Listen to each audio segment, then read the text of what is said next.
The Prime Minister will use a summit on migration to build ties with European leaders and reset relationships. The British people must be suspicious of Rejoiner, Sir Keir Starmer's bid to forge closer ties with European leaders, Nigel Farage has warned. The Prime Minister will use a summit on migration to build ties with European leaders and reset relationships. Sir Keir last night insisted border security will be at the heart of the government's reset with Europe. He will pledge, at the European Political Community meeting, to work with the bloc on tackling the smuggling networks wreaking havoc on the continent's southern and eastern borders.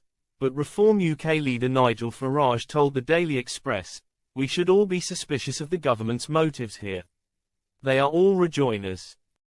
Tory grandee Sir Jacob Rees-Mogg added, "Sir Keir never wanted to leave the EU, and with this summit and the proposal in the King's speech to make it simpler to adopt EU rules, he is trying to reverse Brexit by stealth.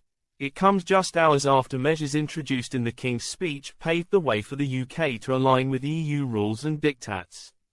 But Foreign Secretary David Lammy on Thursday insisted Labour was not trying to unpick Brexit. He told BBC Breakfast, "Well, if they're saying that, they'll struggle to point to ways in which, after 2 weeks in office, we have done that." The Foreign Secretary said the UK and the EU were nowhere near a negotiation on the trade agreement, as he labelled Boris Johnson's original pact as paper thin.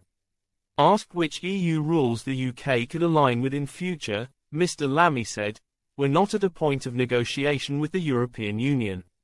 There is no European Commission to discuss those issues with, and I'm certainly not going to show my hand before negotiations have even begun with the European Union."